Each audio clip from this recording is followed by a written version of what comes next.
Senadores, diputadas y diputados, me siento muy honrado en poder dirigirme a ustedes en esta sesión de trabajo. Es para mí un honor ser propuesto como subgobernador del Banco de México por parte del presidente de la República.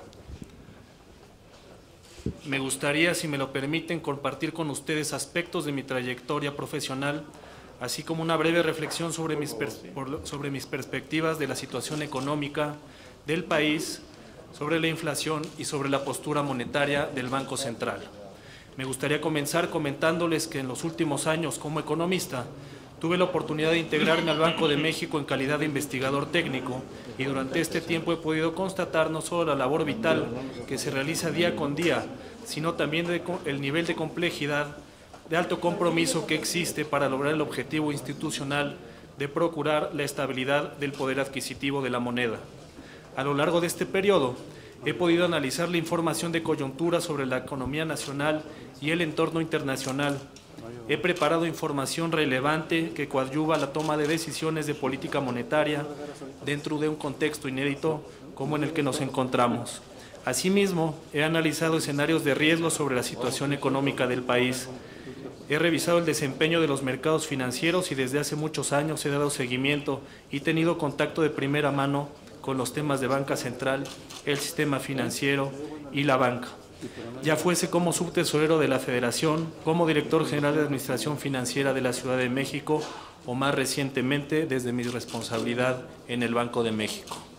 Asimismo, enfatizaría que a lo largo de los años he analizado diversos temas vinculados a los sistemas de pago del país. He monitoreado constantemente las condiciones económicas, financieras y monetarias de otros bancos centrales y he contribuido recientemente al análisis de la revisión tanto de informes, reportes y otro tipo de publicaciones que realiza periódicamente el Banco de México. Debido a ello, conozco de primera mano las labores cotidianas de esta institución, su funcionamiento, su operatividad diaria y su labor principal dentro de nuestra sociedad. Adicionalmente, destacaría que a lo largo de mi trayectoria profesional en los cargos de alto nivel que he ejercido en materia financiera y especialmente como subtesorero de la Federación, he administrado las disponibilidades y conozco las necesidades de la programación financiera, los requerimientos de liquidez necesarios para hacer frente a los compromisos de la nación. He colaborado múltiples veces en la emisión de títulos de deuda, en el manejo de pasivos. He participado en distintos comités especializados de banca de desarrollo. En la Ciudad de México, como servidor público de alto nivel, también tuve la oportunidad de participar en diversos proyectos de infraestructura, desde la parte financiera pública y en esquemas innovadores de financiamiento, como lo fue la colocación del primer bono verde para un gobierno subnacional en América Latina. Asimismo, también en ese ámbito implementé diversas innovaciones en esquemas de recaudación que tienen estrecha vinculación con el sistema de pagos.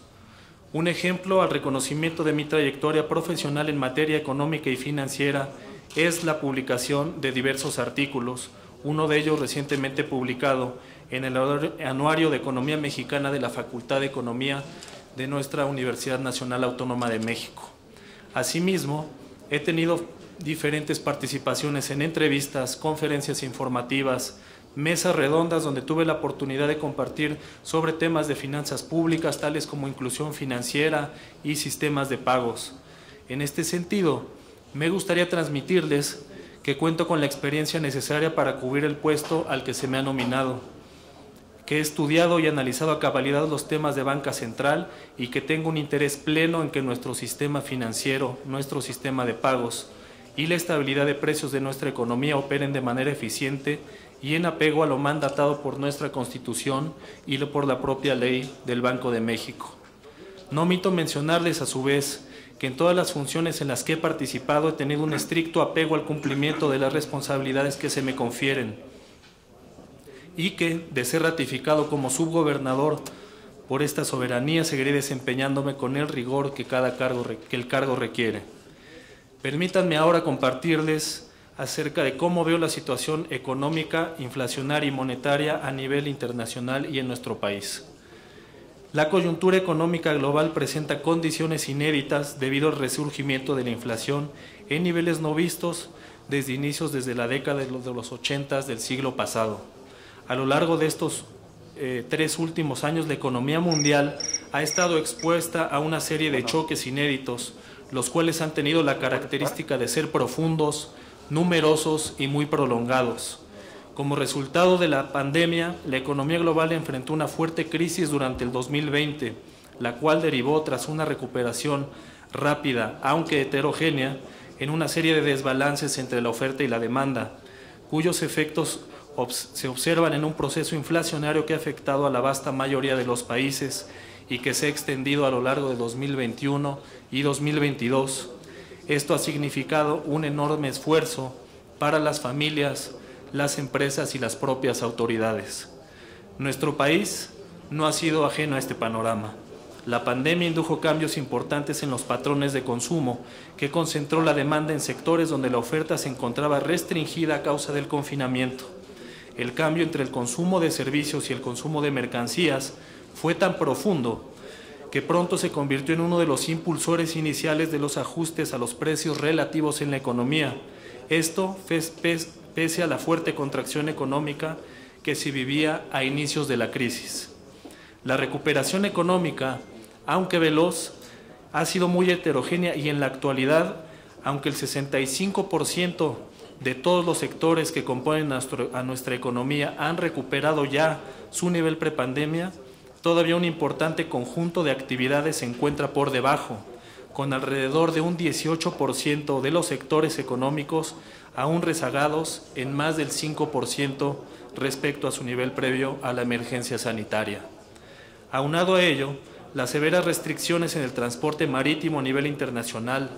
la falta de suministro de insumos intermedios no sustituibles como los semiconductores y las severas limitaciones en la oferta de mano de obra asociadas a los efectos de las nuevas variantes del virus SARS-CoV-2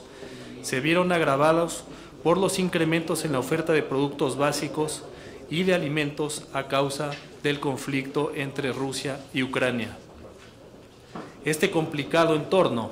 en el que han concurrido varios efectos acumulados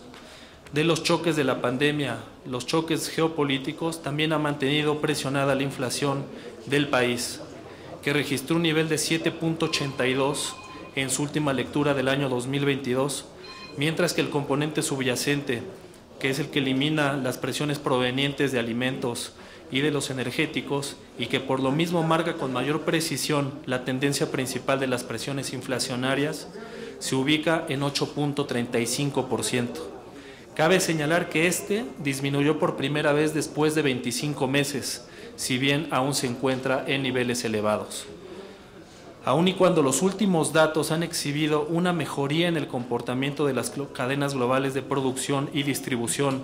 así como una reducción en el precio de algunas materias primas, los riesgos para la inflación siguen sesgados al alza.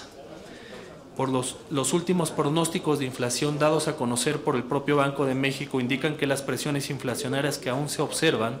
mostrarán un desvanecimiento mayor a lo largo de este y del próximo año,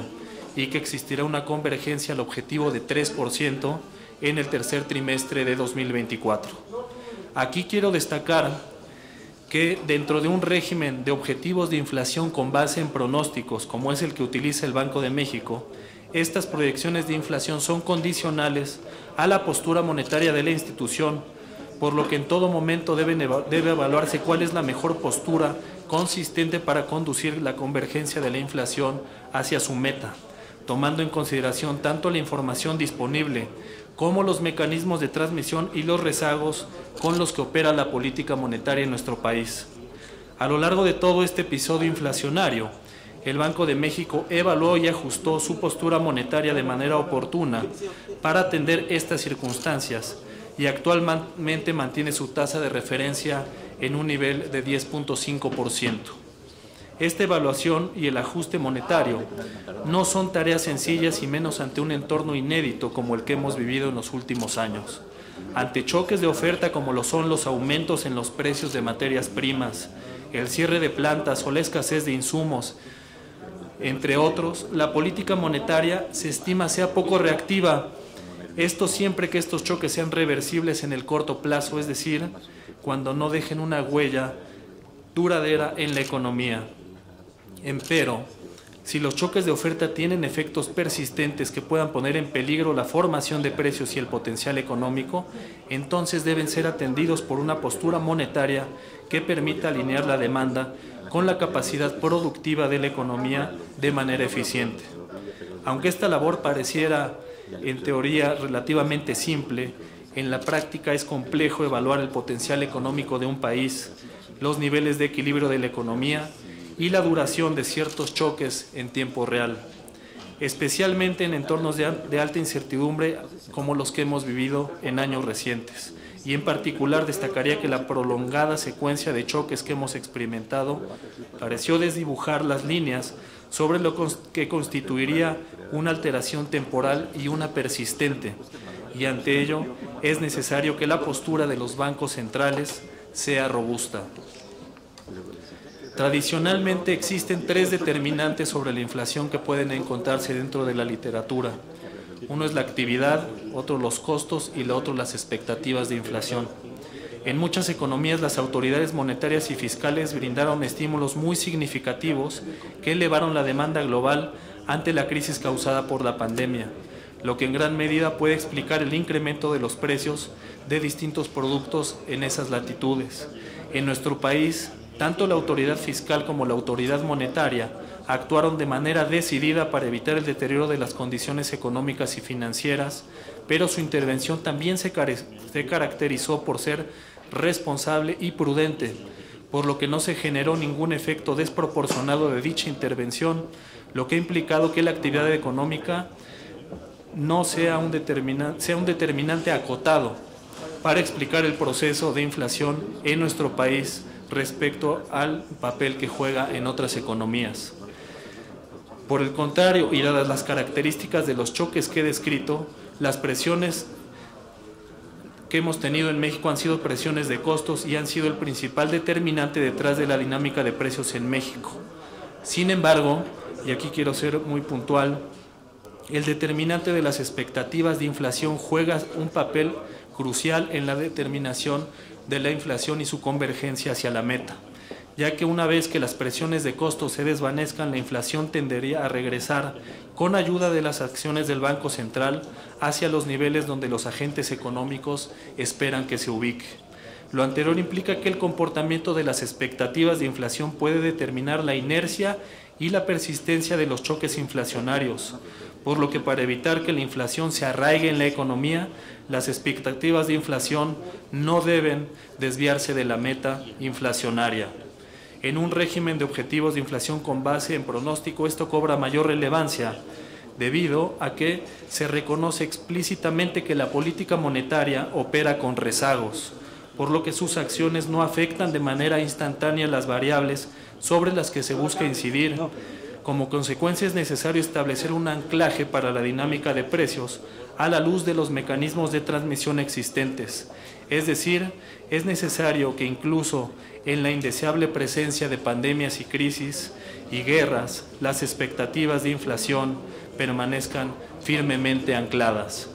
Sin duda, una parte importante del anclaje de las expectativas de inflación se logra mediante la postura monetaria del Banco Central,